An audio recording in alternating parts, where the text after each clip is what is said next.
Alright, sup YouTube, it's GatorGuy108. Got a, what's it called? This is Perfecting the Machinas #1. Yes, I know, I did kind of steal the idea. Well, I didn't kind of, I pretty much stole the whole thing from MCole40, but, he stopped his series, so I figured why not pick it up kind of where he left off, but I'm talking about machinas and, well, I guess, and gadgets, but more or less the machina side of it, so, this episode is going to be on what kind of machina deck is like the best to run, or like what advantages and what disadvantages can be in actually playing different kinds of this deck. So first off, I'm basically going to go through the whole staple, like what makes it a machina deck. So pretty much every machina deck is going to play 3 gear frame. It's going to play either 2 or 3 fortress, depending on, you know, if you want to be aggressive or not. But I'll get into that later. And then probably 2 of each gadget. Usually the best recommendation for you to do. And then usually one or 2 peacekeepers and 1 force. Once again, depends on the build though. And pretty much for spell cards, a limiter. And I guess you could say Pot of Avarice is also a staple in this deck because pretty much just recycles everything. You know, limiter just helps you go for game though. And now, usually this deck can be run in either a anti-meta side, kind of resembled here, or a more aggressive build. But first, like, I'm just gonna go through the advantages and disadvantages of both of those. So, first off, the anti-meta side of machinas. Basically, you play pretty much all of these, maybe 1 less fortress. You know, play like some like 2 peacekeepers. And then, like, Spirit Reaper and Gale.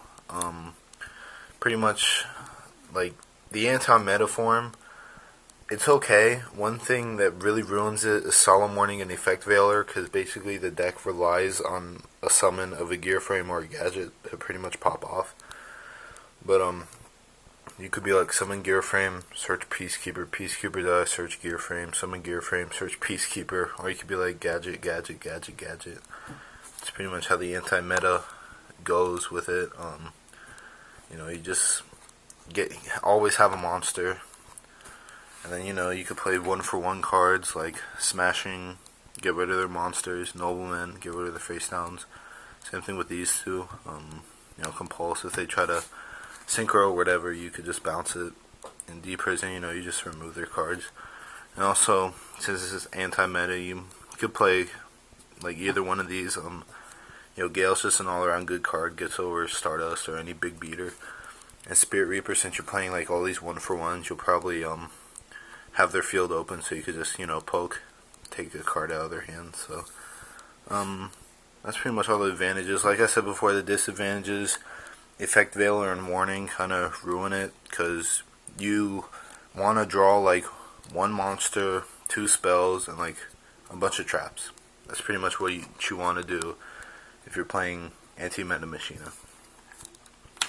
So now I'm going to go through more aggressive machina. The disadvantages, you know, it's a more aggressive deck, so you're not going to play as many protective cards, and it's going to be more focused around, you know, OTKing or like finishing your opponent off quickly. Well, you know, that could be an advantage thing also. You know, you just pop off really fast, you know, second turn or whatever, go for game. So you're pretty much gonna play the same format as this. You probably want to play 3 fortress in this, because you're gonna have more monsters than with the anti-meta form.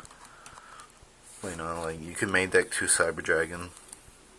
You know, like Scrap Recycler, pretty much just to dump stuff and, you know, recycle stuff. Obviously, you know, it kind of looks like that.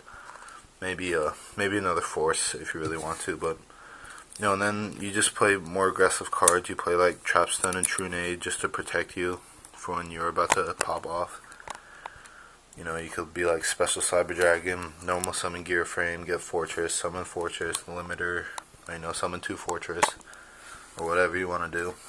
And that's pretty much what you need these for.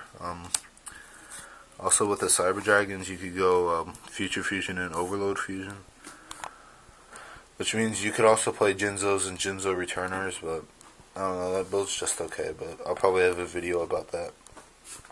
But pretty much these two cards are game if your opponent has an open field, because you can bring out Chimera Tech Overdragon, which if you guys don't know what he does, when he's fusion summoned and you fusion with Overload, he gains 800 for each machine used to fusion for him. So let's say you future fusion, target this guy, you dump 10 machines, you activate this, remove him off from play, and special summon this guy, and he comes out at 8,000. So, and then just pretty much attack for game. That's just pretty much one big advantage of playing a more aggressive build of machinas, is you could OTK your opponent. Sometimes they won't really see it coming. You could just set it up nicely. So that's pretty much the video. I'm pretty biased about both of these. They're both good or bad in their own special way. I like to hear from you guys about what side you think is better, the aggressive side or the anti-meta side. So that's pretty much it. Hope you guys enjoyed the series. If you guys have any recommendations of what you want me to talk about next video, put them in the comments. Peace.